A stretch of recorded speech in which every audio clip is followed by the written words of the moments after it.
ಓಂ ಶಾಂತಿ. ಇಂದಿನ ದಿನಾಂಕ 27/7/2022. ಮಧುರ ಮಕ್ಕಳೇ, ನೀವೀಗ ಆಸುರಿ ಅವಗುಣಗಳನ್ನು ತೆಗೆದು ಈಶ್ವರಿಯ ಗುಣಗಳನ್ನು ಧಾರಣೆ ಮಾಡಬೇಕಾಗಿದೆ. ತಂದೆಯಿಂದ ತಮ್ಮ 21 ಜನ್ಮಗಳ ಸ್ವರಾಜ್ಯವನ್ನು ತೆಗೆದುಕೊಳ್ಳಬೇಕಾಗಿದೆ. ಪ್ರಶ್ನೆ: ತಂದೆಯ ಯಾವ ಪಾತ್ರವು ನಡೆಯುತ್ತದೆ, ಅದು ನೀವು ಮಕ್ಕಳಿಗೂ ಇರಬೇಕು. ಉತ್ತರ: ಎಲ್ಲರಿಗೆ ಜ್ಞಾನ ಮತ್ತು ಯೋಗವನ್ನು ಕಲಿಸುವುದು ತಂದೆಯ ಪಾತ್ರವಾಗಿದೆ. ಇದೇ ಪಾತ್ರವನ್ನು ನೀವು ಮಕ್ಕಳು ಸಹ ಮಾಡಬೇಕಾಗಿದೆ. ಪತಿತರನ್ನು ಪಾವನ ಮಾಡಬೇಕಾಗಿದೆ. ಆತ್ಮಿಕ ಸೇವೆ ಮಾಡುವುದೇ ನಿಮ್ಮ ಕರ್ತವ್ಯವಾಗಿದೆ. ಕೆಲವು ಮಕ್ಕಳು ಶರೀರವನ್ನು ಬಿಟ್ಟು ಹೋಗುತ್ತಾರೆ, ನಂತರ ಹೊಸ ಶರೀರವನ್ನು ತೆಗೆದುಕೊಂಡು ಇದೇ ಪರಿಶ್ರಮ ಪಡುತ್ತಾರೆ. ದಿನ ಪ್ರತಿದಿನ ನಿಮ್ಮ ಸೇವೆಯು ವೃದ್ಧಿಯಾಗುತ್ತಾ ಹೋಗುವುದು. ಗೀತೆ. ಓಂ ನಮಃ ಶಿವಾಯ.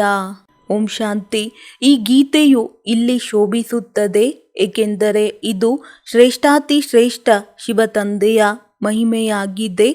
ರುದ್ರ ಬಾಬಾ ಅಲ್ಲ, ಶಿವಬಾಬಾ. ಶಿವ ಅಥವಾ ರುದ್ರ ಬಾಬಾ ಸರಿಯಾಗಿದೆ, ಆದರೂ ಸಹ ಶಿವಬಾಬಾ ಎಂದು ಹೇಳುವುದು ಪ್ರಿಯವೆನಿಸುತ್ತದೆ. ನೀವು ಸಹ ಶರೀರವನ್ನು ತೆಗೆದುಕೊಂಡು ಕುಳಿತಿದ್ದೀರಿ. ತಂದೆಯು ಬ್ರಹ್ಮರವರ ಮುಖಾಂತರ ತಿಳಿಸುತ್ತಿದ್ದಾರೆ. ಇಲ್ಲವೆಂದರೆ ಶಿವತಂದೆಯು ಹೇಗೆ ಮಾತನಾಡುತ್ತಾರೆ?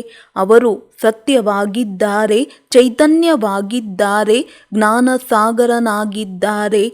ಆದ್ದರಿಂದ ಅವಶ್ಯವಾಗಿ ಜ್ಞಾನವನ್ನೇ ತಿಳಿಸುತ್ತಾರೆ. ತಮ್ಮ ಪರಿಚಯವನ್ನು ಕೊಡುವುದು ಇದೂ ಸಹ ಜ್ಞಾನವಾಯಿತು. ಮತ್ತೆ ರಚನೆಯ ಆದಿ ಮಧ್ಯ ಅಂತ್ಯದ ಜ್ಞಾನ ಅರ್ಥಾತ್ ತಿಳುವಳಿಕೆ ಕೊಡುತ್ತಾರೆ. ಇದನ್ನು ಸಹ ಜ್ಞಾನವೆಂದು ಹೇಳಲಾಗುತ್ತದೆ. ಯಾರಿಗಾದರೂ ತಿಳಿಸುವುದು ಎಂದರೆ ಇದು ಜ್ಞಾನ ಕೊಡುವುದಾಗಿದೆ. ಆದರೂ ಸಹ ಈಶ್ವರನ ಬಗ್ಗೆ ತಿಳಿಸುವುದು ಜ್ಞಾನವಾಗಿದೆ ಎಂದಾಗ ಈಶ್ವರನೇ ಸ್ವಯಂ ಪರಿಚಯವನ್ನು ಕೊಡುತ್ತಾರೆ. ಆಂಗ್ಲ ಭಾಷೆಯಲ್ಲಿಯೂ ಸಹ ಹೇಳುತ್ತಾರೆ, ಫಾದರ್ ಶೋಸ್ ಸನ್. ತಂದೆಯು ಬಂದು ತನ್ನ ಹಾಗೂ ಸೃಷ್ಟಿಯ ಆದಿ ಮಧ್ಯ ಅಂತ್ಯದ ಪರಿಚಯವನ್ನು ಕೊಡುತ್ತಾರೆ. ಋಷಿ ಮುನಿ ಮುಂತಾದವರೆಲ್ಲರೂ ನಾವು ರಚಯಿತ ಮತ್ತು ರಚನೆಯನ್ನು ಅರಿತುಕೊಂಡಿಲ್ಲ ಎಂದು ಹೇಳುತ್ತಿದ್ದರು. ಈಗ ತಂದೆಯು ತಿಳಿಸಿರುವುದರಿಂದ ತಿಳಿಯಲಾಗುತ್ತದೆ. ಈ ಜ್ಞಾನವನ್ನು ಯಾರೂ ಕೊಡಲು ಸಾಧ್ಯವಿಲ್ಲ. ಈ ಜ್ಞಾನದಿಂದ ಮನುಷ್ಯರು ಶ್ರೇಷ್ಠಾತಿ ಶ್ರೇಷ್ಠ ಪದವಿಯನ್ನು ಪಡೆಯುತ್ತಾರೆ. ಅವಶ್ಯವಾಗಿ ದೇವಿ ದೇವತೆಗಳದ್ದೇ ಶ್ರೇಷ್ಠಾತಿ ಶ್ರೇಷ್ಠ ಪದವಿಯಾಗಿದೆ. ಈಗ ನೀವು ಮಕ್ಕಳು ಅರಿತುಕೊಂಡಿದ್ದೀರಿ. ಅಖಂಡ ಅಟಲ ಪವಿತ್ರತೆ, ಸುಖ ಶಾಂತಿ ಸಂಪತ್ತು ನಮ್ಮ ಈಶ್ವರಿಯ ಜನ್ಮಸಿದ್ಧ ಅಧಿಕಾರವಾಗಿದೆ. ಅದನ್ನು ಪುನಃ ಪಡೆಯುತ್ತಿದ್ದೇವೆ. ಈಶ್ವರಿಯ ಜನ್ಮಸಿದ್ಧ ಅಧಿಕಾರವು ಸುಖಧಾಮವಾಗಿದೆ ಮತ್ತು ಆಸುರಿ ಜನ್ಮಸಿದ್ಧ ಅಧಿಕಾರವು ಈ ದುಃಖಧಾಮವಾಗಿದೆ. ರಾವಣನ ಮುಖಾಂತರ ನಾವು ಪತಿತರಾಗುತ್ತೇವೆ. ರಾವಣನಿಂದ ಪತಿತರಾಗುವಂತಹ ಆಸ್ತಿಯೇ ಸಿಗುತ್ತದೆ. ಪುನಃ ಪತಿತರಿಂದ ಪಾವನರನ್ನಾಗಿ ಪರಮಾತ್ಮ ರಾಮನೇ ಮಾಡುತ್ತಾರೆ. ರಾವಣನು ಭಾರತದ ಅರ್ಧಕಲ್ಪದ ಹಳೆಯ ಶತ್ರುವಾಗಿದ್ದಾನೆ ಎನ್ನುವುದು ಯಾರಿಗೂ ತಿಳಿದಿಲ್ಲ. ರಾಮರಾಜ್ಯವು ಬೇಕೆಂದು ಹೇಳುತ್ತಾರೆ, ಅರ್ಥಾತ್ ಇದು ರಾವಣ ರಾಜ್ಯವಾಗಿದೆ. ಆದರೆ ತಮ್ಮನ್ನು ಪತಿತ ಅಥವಾ ರಾವಣನೆಂದು ತಿಳಿಯುವುದಿಲ್ಲ. ಈಗ ಆಸುರಿ ಸಂಪ್ರದಾಯವು ಬದಲಾಗಿ ದೈವಿ ಸಂಪ್ರದಾಯವಾಗುತ್ತದೆ. ನೀವಿಲ್ಲಿ ಆಸುರಿ ಅವಗುಣಗಳನ್ನು ತೆಗೆದು ಈಶ್ವರಿಯ ಗುಣಗಳನ್ನು ಧಾರಣೆ ಮಾಡುವುದಕ್ಕಾಗಿಯೇ ಬರುತ್ತೀರಿ. ಈಶ್ವರಿಯ ಗುಣಗಳನ್ನು ಧಾರಣೆ ಮಾಡಿಸುವವರು ತಂದೆಯೇ ಆಗಿದ್ದಾರೆ. ನೀವು ಅರಿತುಕೊಂಡಿದ್ದೀರಿ. ಈಗ ನಾವು ಬೇಅದ್ದಿನ ತಂದೆಯಿಂದ ಪುನಃ ತಮ್ಮ ಜನ್ಮಸಿದ್ಧ ಅಧಿಕಾರವಾದ 21 ಜನ್ಮಗಳ ಸ್ವರಾಜ್ಯವನ್ನು ತೆಗೆದುಕೊಳ್ಳಲು ಬಂದಿದ್ದೇವೆ. ಇಲ್ಲಿ ಕುಳಿತಿರುವುದೇ ಸೂರ್ಯವಂಶಿ ಚಂದ್ರವಂಶಿ ಸ್ವರಾಜ್ಯವನ್ನು ಪ್ರಾಪ್ತಿ ಮಾಡಿಕೊಳ್ಳಲು. ಆ ಸ್ವರಾಜ್ಯವನ್ನು ನೀವು ಕಲ್ಪಕಲ್ಪವೂ ಪ್ರಾಪ್ತಿ ಮಾಡಿಕೊಳ್ಳುತ್ತಾ ಬಂದಿದ್ದೀರಿ, ಕಳೆಯುತ್ತೀರಿ ಮತ್ತೆ ಪಡೆದುಕೊಳ್ಳುತ್ತೀರಿ. ಇದಂತೂ ಬುದ್ಧಿಯಲ್ಲಿ ಇರಬೇಕಲ್ಲವೇ? ಈಗ ನಾವು ತಂದೆಯಿಂದ ಆಸ್ತಿಯನ್ನು ತೆಗೆದುಕೊಳ್ಳುತ್ತೇವೆ. ಆಸ್ತಿಯನ್ನು ತೆಗೆದುಕೊಳ್ಳುವಂತಹ ಮಕ್ಕಳು ತಂದೆಯನ್ನು ನೆನಪು ಮಾಡಬೇಕಾಗುತ್ತದೆ ಎಲ್ಲವೇ? ನಾವು ಮಾತಾಪಿತಾರವರ ಸನ್ಮುಖದಲ್ಲಿ ಆಸ್ತಿಯನ್ನು ಪಡೆದುಕೊಳ್ಳಲು ಕುಳಿತಿದ್ದೇವೆ. ಅವರು ಬ್ರಹ್ಮರವರ ಮುಖದಿಂದ ನಮಗೆ ತಿಳಿಸುತ್ತಾರೆ ಎನ್ನುವುದಂತೂ ಬುದ್ಧಿಯಲ್ಲಿ ಬರಬೇಕಾಗಿದೆ. ಯಾರ ಮಡಿಲನ್ನು ತೆಗೆದುಕೊಳ್ಳುತ್ತಾರೆ ಅವರು ಅವಶ್ಯವಾಗಿ ಬ್ರಾಹ್ಮಣರೆಂದು ಕರೆಸಿಕೊಳ್ಳುತ್ತಾರೆ. ಇದು ಜ್ಞಾನ ಯಜ್ಞವಾಗಿದೆ. ಮತ್ತೆ ಇದು ಯಜ್ಞವೆಂದಾದರೂ ಹೇಳಿ ಅಥವಾ ಪಾಠಶಾಲೆ ಎಂದಾದರೂ ಹೇಳಿ, ಮಾತು ಒಂದೇ ಆಗಿದೆ. ಯಾವಾಗ ರುದ್ರ ಯಜ್ಞವನ್ನು ರಚಿಸುತ್ತಾರೆಂದರೆ ಪಾಠಶಾಲೆಯನ್ನು ಮಾಡುತ್ತಾರೆ. ಒಂದು ಕಡೆ ವೇದಶಾಸ್ತ್ರ ಮುಂತಾದವುಗಳು, ಮತ್ತೊಂದು ಕಡೆ ಗೀತೆ, ಇನ್ನೊಂದು ಕಡೆ ರಾಮಾಯಣ ಮುಂತಾದವುಗಳನ್ನು ಇಡುತ್ತಾರೆ. ಯಾರು ರಾಮಾಯಣ ಕೇಳಬೇಕೋ ಅವರು ಆ ಕಡೆ ಹೋಗಿ ಕೇಳಲಿ. ಯಾರಿಗೆ ಗೀತೆಯನ್ನು ಕೇಳಬೇಕು ಎಂದು ಇದೆಯೋ ಅವರು ಅವರ ಬಳಿ ಹೋಗಿ ಕೇಳಲಿ. ಇದು ರುದ್ರ ಯಜ್ಞವಾಗಿದೆ. ಇದರಲ್ಲಿ ಎಲ್ಲವೂ ಸ್ವಾಹ ಆಗಬೇಕಾಗಿದೆ. ಸೃಷ್ಟಿಯ ಅಂತ್ಯವಾಗಿದೆ ಎಂದರೆ ಎಲ್ಲ ಯಜ್ಞಗಳಿಗೂ ಸಹ ಅಂತ್ಯವಾಗಿದೆ. ಜ್ಞಾನ ಯಜ್ಞವಂತೂ ಒಂದೇ ಆಗಿದೆ. ಉಳಿದ ಯಾವ ಅನೇಕ ಪ್ರಕಾರದ ಯಜ್ಞಗಳಿವೆ ಅವು ಕೃತಕ ಯಜ್ಞಗಳಾಗಿವೆ. ಅದರಲ್ಲಿ ಅರಳು, ಎಣ್ಣೆ ಮುಂತಾದ ಸಾಮಗ್ರಿಗಳನ್ನು ಹಾಕುತ್ತಾರೆ. ಇದು ಬೇಅದ್ದಿನ ಯಜ್ಞವಾಗಿದೆ. ಇದರಲ್ಲಿ ಎಲ್ಲವೂ ಸ್ವಾಹ ಆಗಿಬಿಡುತ್ತದೆ. ಪುನಃ ಹೊಸ ನಿರ್ಮಾಣವಾಗುತ್ತದೆ. ಅಲ್ಲಿ ದುಃಖ ಕೊಡುವಂತಹ ಯಾವ ವಸ್ತುಗಳು ಇರುವುದಿಲ್ಲ. ಇಲ್ಲಂತೂ ಎಷ್ಟೊಂದು ದುಃಖವಿದೆ. ಕಾಯಿಲೆ ಮುಂತಾದವು ಎಷ್ಟೊಂದು ವೃದ್ಧಿಯನ್ನು ಪಡೆಯುತ್ತಾ ಇವೆ. ಭಿನ್ನ ಭಿನ್ನ ಪ್ರಕಾರದ ದುಃಖ ರೋಗಗಳು ಹೊರಗೆ ಬರುತ್ತವೆ. ನಾಟಕದಲ್ಲಿ ಇದೆಲ್ಲ ನಿಗದಿಯಾಗಿದೆ. ಹೇಗೆ ಮನುಷ್ಯರೋ ಹಾಗೆಯೇ ವಿಧ ವಿಧವಾದ ದುಃಖಗಳು ಹೊರಬರುತ್ತವೆ. ಇದನ್ನೇ ದುಃಖಧಾಮ, ಶೋಕವಾಟಿಕೆ ಎಂದು ಹೇಳಲಾಗುತ್ತದೆ. ಮನುಷ್ಯರು ದುಃಖಿಯಾಗಿದ್ದಾರೆ ಏಕೆಂದರೆ ರಾವಣ ರಾಜ್ಯವಾಗಿದೆ. ರಾಮರಾಜ್ಯದಲ್ಲಿ ರಾವಣನಿರುವುದಿಲ್ಲ. ಅರ್ಧಕಲ್ಪ ಸುಖಧಾಮ, ಅರ್ಧಕಲ್ಪ ದುಃಖಧಾಮವಾಗಿದೆ. ರಾಮನೆಂದು ನಿರಾಕಾರ ಪರಂಪಿತ ಪರಮಾತ್ಮನಿಗೆ ಹೇಳುತ್ತಾರೆ. ಮೊದಲನೆಯದು ನಿರಾಕಾರಿ ಆತ್ಮಗಳ ರುದ್ರಮಾಲೆಯಾಗಿದೆ. ಮತ್ತೆ ಸಾಕಾರಿ ವಿಷ್ಣುವಿನ ಮಾಲೆಯಾಗುತ್ತದೆ. ಅದಂತೂ ರಾಜ್ಯ ಭಾಗ್ಯದ್ದಾಗಿದೆ.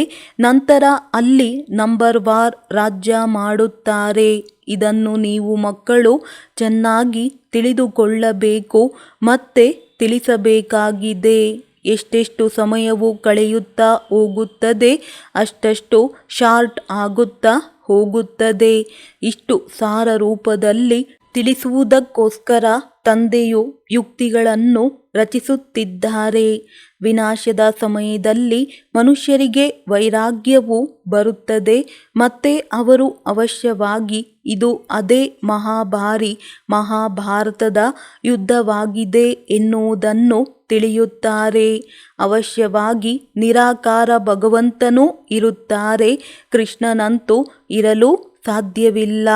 ನಿರಾಕಾರನನ್ನೇ ಪತಿತ ಪಾವನ ಸರ್ವರ ಸದ್ಗತಿದಾತ ಎಂದು ಹೇಳಲಾಗುತ್ತದೆ. ಈ ಬಿರುದನ್ನು ಮತ್ಯಾರಿಗೂ ಕೊಡಲು ಸಾಧ್ಯವಿಲ್ಲ.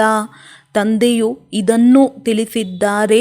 ಪವಿತ್ರ ದೇವತೆಗಳು ಈ ಅಪವಿತ್ರ ಪ್ರಪಂಚದಲ್ಲಿ ಎಂದೂ ಕಾಲನ್ನಿಡಲು ಸಾಧ್ಯವಿಲ್ಲ. ನೀವು ಲಕ್ಷ್ಮಿಯಿಂದ ಹಣವನ್ನು ಕೇಳುತ್ತೀರಿ. ಆದರೆ ಲಕ್ಷ್ಮಿಯು ಎಲ್ಲಿಂದ ತರುತ್ತಾರೆ? ಇವರು ಇಲ್ಲಿಯೂ ಸಹ ಮೊಮ್ಮ ತಂದೆಯಿಂದ ಹಣವನ್ನು ಪಡೆಯುತ್ತಾರೆ. ಅಲ್ಲಿಯೂ ಸಹ ತಂದೆಯು ಜೊತೆಗಾರನಾಗಿರುತ್ತಾರೆ. ಇಲ್ಲಿ ಸರಸ್ವತಿಯ ಜೊತೆ ಬ್ರಹ್ಮನಿದ್ದಾರೆ. ಅಲ್ಲಿಯೂ ಸಹ ಅವಶ್ಯವಾಗಿ ಇಬ್ಬರೂ ಬೇಕು. ಚಿಹ್ನೆಯೂ ಬೇಕು. ಎಲ್ಲಿಂದಲೋ ಅವಶ್ಯವಾಗಿ ಹಣವು ಸಿಗುತ್ತದೆ. ಆದ್ದರಿಂದ ಮಹಾಲಕ್ಷ್ಮಿಯ ಪೂಜೆಯಾಗುತ್ತದೆ. ಅವರಿಗೆ 4 ಭುಜಗಳನ್ನು ತೋರಿಸುತ್ತಾರೆ, ಆದರೆ 4 ಕಾಲುಗಳನ್ನಂತೂ ತೋರಿಸುವುದಿಲ್ಲ.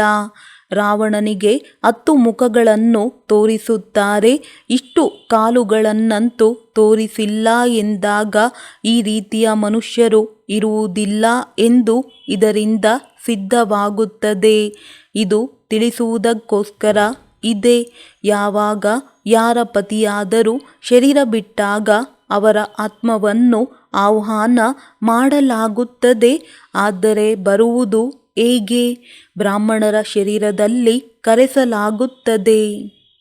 ಈ ರೀತಿ ಪದ್ಧತಿಗಳು ಸಹ ನಾಟಕದಲ್ಲಿ ನೋಂದಾಯಿಸಲ್ಪಟ್ಟಿದೆ. ಮತ್ತೆ ಏನಾದರೂ ಆಗುತ್ತದೆ ಎಂದರೆ ಅಲ್ಲಿ ಆತ್ಮಗಳು ಬರುತ್ತಾರೆ. ಆತ್ಮನನ್ನು ಕರೆಸಿ ಅವರಿಗೆ ತಿನ್ನಿಸುತ್ತಾರೆ. ಆದರೆ ಇಲ್ಲಿ ಸ್ವಯಂ ತಂದೆಯೇ ಬಂದು ನೀವು ಮಕ್ಕಳಿಗೆ ತಿನ್ನಿಸುತ್ತಾರೆ. ಈಗ ನೀವು ಮಕ್ಕಳ ಕರ್ತವ್ಯವೇ ಸೇವೆ ಮಾಡುವುದಾಗಿದೆ. ಶರೀರವನ್ನು ಬಿಟ್ಟ ನಂತರ ಎಲ್ಲಿಯಾದರೂ ಜನ್ಮವನ್ನು ತೆಗೆದುಕೊಂಡು ಮತ್ತೆ ಪರಿಶ್ರಮ ಪಡುತ್ತಾರೆ. ನಿಮ್ಮ ಉದ್ಯೋಗವೇ ಪತಿತರನ್ನು ಪಾವನ ಮಾಡುವುದಾಗಿದೆ. ಮುಂದೆ ಹೇಗೆ ಸರ್ವೀಸ್ ವೃದ್ಧಿಯಾಗುತ್ತದೆ ಎನ್ನುವುದನ್ನು ಮುಂದೆ ಹೋದಂತೆ ನೀವು ನೋಡುತ್ತೀರಿ. ಕಲ್ಪದ ಹಿಂದೆಯೂ ಸಹ ಹೀಗೆಯೇ ಆಗಿತ್ತು. ಅದೇ ರೀಲ್ ಆಗಿದೆ.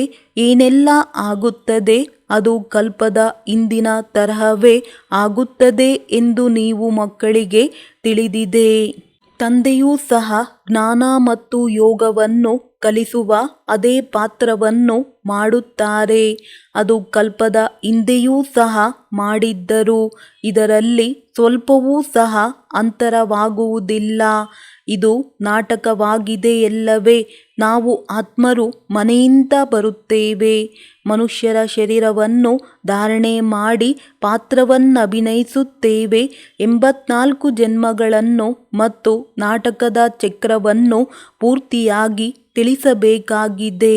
ಮತ್ಯಾರೂ ಅರಿತುಕೊಂಡಿಲ್ಲ. ನಾವೂ ಸಹ ಅರಿತುಕೊಂಡಿರಲಿಲ್ಲ. ತಂದೆಯು ತಿಳಿಸುತ್ತಾರೆ, ನೀವೇ ಕಲ್ಪದ ಹಿಂದೆ ತಿಳಿದುಕೊಂಡಿದ್ದೀರಿ. ಈಗ ಪುನಃ ತಿಳಿದುಕೊಳ್ಳುತ್ತಿದ್ದೀರಿ. ರಚಯಿತ ಮತ್ತು ರಚನೆಯ ಆದಿ ಮಧ್ಯ ಅಂತ್ಯದ ರಹಸ್ಯವನ್ನು ಈಗ ತಿಳಿದುಕೊಂಡಿದ್ದೀರಿ. ಶ್ರೇಷ್ಠಾತಿ ಶ್ರೇಷ್ಠ ತಂದೆಯಾಗಿದ್ದಾರೆ. ಆಸ್ತಿಯನ್ನು ಕೊಡುತ್ತಾರೆ. ಅವರ ನಂತರ ಬ್ರಹ್ಮ ವಿಷ್ಣು ಶಂಕರ ಆಗಿದ್ದಾರೆ. ಬ್ರಹ್ಮರವರ ಮುಖಾಂತರ ಸ್ಥಾಪನೆಯಾಗುತ್ತದೆ. ನಂತರ ಅವರೇ ವಿಷ್ಣುಪುರಿಯ ಮಾಲೀಕರಾಗಿ ಪಾಲನೆ ಮಾಡುತ್ತಾರೆ ಎನ್ನುವುದು ನಿಮ್ಮ ಬುದ್ಧಿಯಲ್ಲಿ ಇರಬೇಕಾಗಿದೆ. ವಿಷ್ಣುಪುರಿ ಎಂದಾದರೂ ಹೇಳಿ ಅಥವಾ ಲಕ್ಷ್ಮೀ ನಾರಾಯಣರ ಪೂರಿ ಎಂದಾದರೂ ಹೇಳಿ, ಒಂದೇ ಮಾತಾಗಿದೆ. ಸೂರ್ಯವಂಶಿ ಚಂದ್ರವಂಶಿ ಆಸ್ತಿಯನ್ನು 21 ಜನ್ಮಗಳಿಗೋಸ್ಕರ ತಂದೆಯಿಂದ ತೆಗೆದುಕೊಳ್ಳುತ್ತಿದ್ದೇವೆ ಎನ್ನುವುದು ನಿಮಗೆ ತಿಳಿದಿದೆ. ತಂದೆಯು ತಿಳಿಸುತ್ತಾರೆ, ಮಕ್ಕಳೇ, ನೀವು ನನ್ನವರಾಗಿದ್ದೀರಿ. ನಾನೇ ನಿಮ್ಮನ್ನು ಪಾತ್ರವನ್ನು ಅಭಿನಯಿಸಲು ಕಳುಹಿಸಿದ್ದೆನು. ಇದು ಸಹ ನಾಟಕದಲ್ಲಿ ನಿಗದಿಯಾಗಿದೆ. ಯಾರೂ ಹೇಳಲಾಗುವುದಿಲ್ಲ. ಯಾರು ಚೆನ್ನಾಗಿ ಪುರುಷಾರ್ಥ ಮಾಡುತ್ತಾರೋ ಅವರು ಮತ್ತೆ ನಂಬರ್ವಾರಾಗಿ ಸುಖಧಾಮದಲ್ಲಿ ಬರುತ್ತಾರೆ. ನೀವು ಸುಖಧಾಮವನ್ನು ನೆನಪು ಮಾಡುತ್ತೀರಿ. ಇದು ದುಃಖಧಾಮವಾಗಿದೆ ಎನ್ನುವುದನ್ನು ಅರಿತುಕೊಂಡಿದ್ದೀರಿ. ಮತ್ಯಾರಿಗೂ ಇದು ತಿಳಿದಿಲ್ಲ.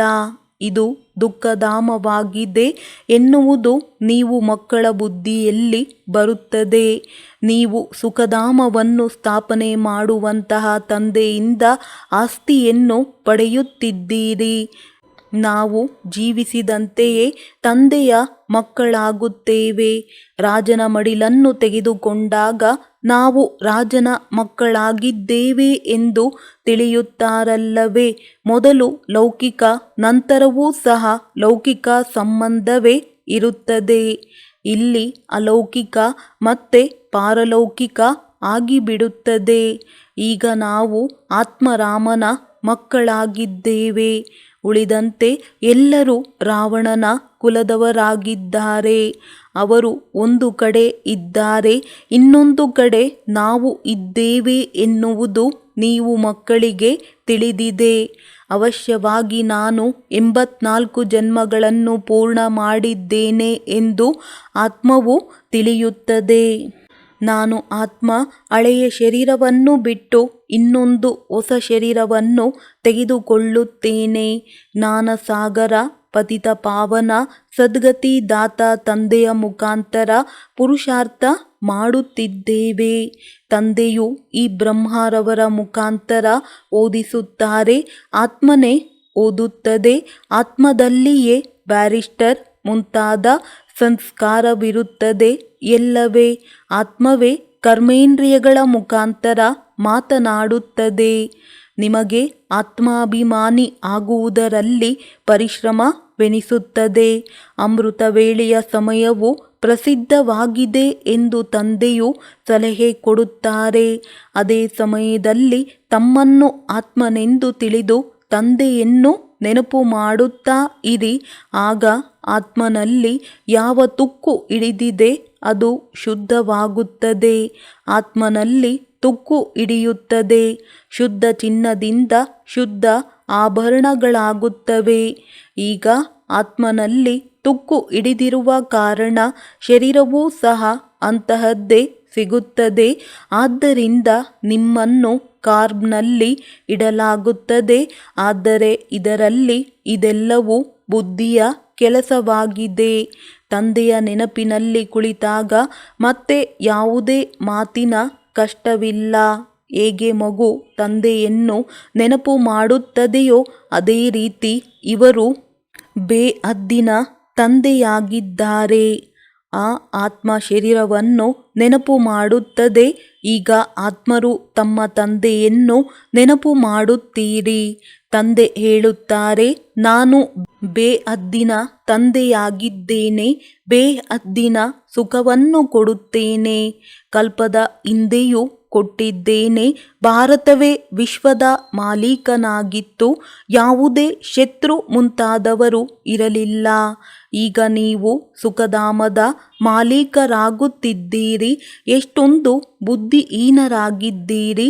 ಸ್ವರ್ಗದ ಮಾಲೀಕರಾಗಿದ್ದವರು ನರಕದ ಮಾಲೀಕರಾಗಿದ್ದೀರಿ. ಈಗ ಮತ್ತೆ ಸ್ವರ್ಗಕ್ಕೆ ಯೋಗ್ಯರನ್ನಾಗಿ ಮಾಡಲು ತಂದೆ ಬಂದಿದ್ದಾರೆ. ನಿರಾಕಾರ ಶಿವನ ಜಯಂತಿಯೂ ಇದೆ. ಗೀತಾ ಜಯಂತಿಯೂ ಸಹ ಇದೆ. ಇದನ್ನು ಎಲ್ಲರೂ ಒಪ್ಪುತ್ತಾರೆ. ಶಿವಬಾಬಾ ಯಾವಾಗ ಬರುತ್ತಾರೋ ಆಗ ಭಗವಾನುವಾಚವಿರುತ್ತದೆ. ಮತ್ತೆ ಗೀತಾ ಜಯಂತಿ ಆಗುತ್ತದೆ. ತಂದೆ ಮತ್ತೆ ಬಂದು ಪರಿಚಯವನ್ನು ಕೊಡುತ್ತಾರಲ್ಲವೇ. ಬಂದು ಏನನ್ನು ತಿಳಿಸಿದರೋ ಅದೇ ಗೀತೆ ಆಯಿತು. ರಾವಣ ಎಂದು ಯಾರಿಗೆ ಹೇಳಲಾಗುತ್ತದೆ ಎನ್ನುವುದನ್ನು ಮಕ್ಕಳು ತಿಳಿದಿದ್ದೀರಿ. ಈಗ ಈ ರಾವಣ ರಾಜ್ಯವು ವಿನಾಶವಾಗಲಿದೆ. ಮೃತ್ಯು ಮುಂದೆ ನಿಂತಿದೆ. ಕಲ್ಪದ ಹಿಂದೆಯೂ ಸಹ ಈ ಜಗತ್ತು ಬದಲಾಗಿತ್ತು. ಎಷ್ಟು ಚೆನ್ನಾಗಿ ತಿಳಿಸಿಕೊಡಲಾಗುತ್ತದೆ. ಮನೆ ಗೃಹಸ್ಥದಲ್ಲಿರುತ್ತಾ ಕಮಲ ಪುಷ್ಪ ಸಮಾನ ಪವಿತ್ರರಾಗಿ ಜೊತೆಯಲ್ಲಿ ಈ ಕೋರ್ಸನ್ನು ತೆಗೆದುಕೊಳ್ಳಿ ಎಂಬುದರಲ್ಲಿ ಪರಿಶ್ರಮವಿದೆ. ಟೀಚರ್ ಜೊತೆ ಕೇಳಿ. ಕೋರ್ಸಂತೂ ಬಹಳ ಸಹಜವಾಗಿದೆ. ಮನೆಯಲ್ಲಿರುತ್ತಾ ನನ್ನನ್ನು ನೆನಪು ಮಾಡಿ ಮತ್ತು ರಚನೆ ಆದಿ ಮಧ್ಯ ಅಂತ್ಯವನ್ನು ತಿಳಿಯಿರಿ. 7 ದಿನ ತಿಳಿದುಕೊಂಡವರು ಬರುತ್ತಾರೆ. ಪ್ರತಿಯೊಬ್ಬ ಮನುಷ್ಯನ ನಾಡಿಯನ್ನು ನೋಡಲಾಗುತ್ತದೆ. ಇವರಿಗೆ ಒಳ್ಳೆಯ ಆಸಕ್ತಿ ಇದೆಯೇ ಎಂದು ನೋಡಲಾಗುತ್ತದೆ. ಬಾಬಾರವರ ಜ್ಞಾನವನ್ನು ಸನ್ಮುಖದಲ್ಲಿ ಕೇಳಬೇಕೆಂದು ಹಾತೊರೆಯುತ್ತಾರೆ. ಅವರ ಚೆಹರೆಯನ್ನು ವಾತಾವರಣದಿಂದ ತಿಳಿಯಲು ಸಾಧ್ಯವಿದೆ. ನಾಡಿಯನ್ನು ಸರಿಯಾಗಿ ನೋಡದೆ ಇರುವುದರ ಕಾರಣ ಒಳ್ಳೊಳ್ಳೆಯವರೂ ಸಹ ಹೊರಟು ಹೋಗುತ್ತಾರೆ. 7 ದಿನ ಸಮಯವಿರುವುದಿಲ್ಲ. ಏನು ಮಾಡುವುದು? ಕೆಲವರು ಹೇಳುತ್ತಾರೆ ದರ್ಶನ ಮಾಡಿಸಿ ಎಂದು. ಹೇಳಿ ಮೊದಲು ಬಂದು ವಿಚಾರವನ್ನು ತಿಳಿಯಿರಿ. ಯಾರ ಬಳಿ ಬಂದಿದ್ದೀರಿ. ಪರಂಪಿತ ಪರಮಾತ್ಮನ ಜೊತೆ ನಿಮಗೆ ಏನು ಸಂಬಂಧವಿದೆ? ಬ್ರಹ್ಮ ಕುಮಾರ ಕುಮಾರಿಯರಂತೂ ನೀವೂ ಸಹ ಆಗಿದ್ದೀರಲ್ಲವೇ? ಶಿವಬಾಬಾರವರಿಗೆ ಮೊಮ್ಮಕ್ಕಳು, ಬ್ರಹ್ಮರವರಿಗೆ ಮಕ್ಕಳಾಗಿದ್ದೀರಿ. ತಂದೆ ಸ್ವರ್ಗದ ರಚಯಿತನಾಗಿದ್ದಾರೆ ಅಂದಾಗ ಅವಶ್ಯವಾಗಿ ಆಸ್ತಿಯನ್ನು ಕೊಡುತ್ತಾರೆ, ರಾಜಯೋಗವನ್ನು ಕಲಿಸುತ್ತಾರೆ. ಈ ರೀತಿ ತಿಳಿಸಿಕೊಟ್ಟು ಮತ್ತೆ ಬರೆಸಿಕೊಳ್ಳಬೇಕು. ಒಂದೇ ದಿನದಲ್ಲಿಯೂ ಸಹ ಕೆಲವರು ಚೆನ್ನಾಗಿ ತಿಳಿದುಕೊಂಡು ಬಿಡುತ್ತಾರೆ. ಇಷ್ಟು ತೀಕ್ಷ್ಣ ಬುದ್ಧಿಯುಳ್ಳವರು ಬರುತ್ತಾರೆ, ಅವರು ಬಹಳ ಮುಂದೆ ಹೋಗುತ್ತಾರೆ. ಒಳ್ಳೆಯದು. ಮಧುರಾತಿ ಮಧುರ ಅಗಲಿ ಹೋಗಿ ಮರಳಿ ಸಿಕ್ಕಿರುವ ಮಕ್ಕಳ ಪ್ರತಿ ಮಾತಾಪಿತಾ ಬಾಪ್ ದಾದಾರವರ ನೆನಪು, ಪ್ರೀತಿ ಹಾಗೂ ಸುಪ್ರಭಾತ. ಆತ್ಮಿಕ ಮಕ್ಕಳಿಗೆ ಆತ್ಮಿಕ ತಂದೆಯ ನಮಸ್ತೆ. ಧಾರಣೆಗಾಗಿ ಮುಖ್ಯ ಸಾರ. ಅಮೃತ ವೇಳೆಯಲ್ಲಿ ಎದ್ದು ತಂದೆಯನ್ನು ಪ್ರೀತಿಯಿಂದ ನೆನಪು ಮಾಡಿ ಆತ್ಮ ಅಭಿಮಾನಿಯಾಗುವ ಪರಿಶ್ರಮ ಪಡಬೇಕು. ನೆನಪಿನ ಬಲದಿಂದ ವಿಕಾರದ ತುಕ್ಕನ್ನು ನಿವಾರಣೆ ಮಾಡಿಕೊಳ್ಳಬೇಕು. ಮನೆ ಗೃಹಸ್ಥದಲ್ಲಿರುತ್ತಾ ಕಮಲಪುಷ್ಪ ಸಮಾನರಾಗುವ ಕೋರ್ಸನ್ನು ತೆಗೆದುಕೊಳ್ಳಬೇಕು. ಪ್ರತಿಯೊಬ್ಬರ ನಾಡಿ ಅಥವಾ ಆಸಕ್ತಿಯನ್ನು ನೋಡಿ ಜ್ಞಾನವನ್ನು ಕೊಡಬೇಕು. ವರದಾನ: ಶಿಕ್ಷಕರಾಗುವುದರ ಜೊತೆ ದಯಾ ಹೃದಯದ ಭಾವನೆ ಮೂಲಕ ಕ್ಷಮೆ ಮಾಡುವಂತಹ ಮಾಸ್ಟರ್ ಮರ್ಸಿಫುಲ್ ಭವ. ಸರ್ವರಿಂದ ಆಶೀರ್ವಾದ ತೆಗೆದುಕೊಳ್ಳಬೇಕೆಂದರೆ ಶಿಕ್ಷಕರಾಗುವುದರ ಜೊತೆ ಮಾಸ್ಟರ್ ಮರ್ಸಿಫುಲ್ ಆಗಿ, ದಯಾ ಹೃದಯಿಯಾಗಿ ಕ್ಷಮೆ ಮಾಡಿದಾಗ ಈ ಕ್ಷಮೆ ಮಾಡುವುದೇ ಶಿಕ್ಷಣ ಕೊಡುವುದಾಗಿದೆ. ಕೇವಲ ಶಿಕ್ಷಕರಾಗುವುದಲ್ಲ, ಕ್ಷಮೆ ಮಾಡುವುದು. ಈ ಸಂಸ್ಕಾರಗಳಿಂದಲೇ ಎಲ್ಲರಿಗೆ ಆಶೀರ್ವಾದಗಳನ್ನು ಕೊಡಬಹುದು. ಈಗಿನಿಂದಲೇ ಆಶೀರ್ವಾದಗಳನ್ನು ಕೊಡುವ ಸಂಸ್ಕಾರ ಪಕ್ಕಾ ಮಾಡಿಕೊಳ್ಳಿ. ಆಗ ನಿಮ್ಮ ಜಡ ಚಿತ್ರಗಳಿಂದಲೂ ಸಹ ಆಶೀರ್ವಾದಗಳನ್ನು ತೆಗೆದುಕೊಳ್ಳುತ್ತೀರಿ. ಇದಕ್ಕಾಗಿ ಪ್ರತಿ ಹೆಜ್ಜೆ ಶ್ರೀಮತ ಪ್ರಮಾಣ ನಡೆಯುತ್ತಾ ಆಶೀರ್ವಾದಗಳ ಖಜಾನೆ ಸಂಪನ್ನ ಮಾಡಿ. ಸ್ಲೋಗನ್: ಯಾರ ಜೋಳಿಗೆ ಪರಮಾತ್ಮನ ಆಶೀರ್ವಾದಗಳಿಂದ ಸಂಪನ್ನವಾಗಿರುತ್ತದೆ ಅವರ ಹತ್ತಿರ ಮಾಯೆಯು ಬರಲು ಸಾಧ್ಯವಿಲ್ಲ. ಒಳ್ಳೆಯದು. ಓಂ ಶಾಂತಿ.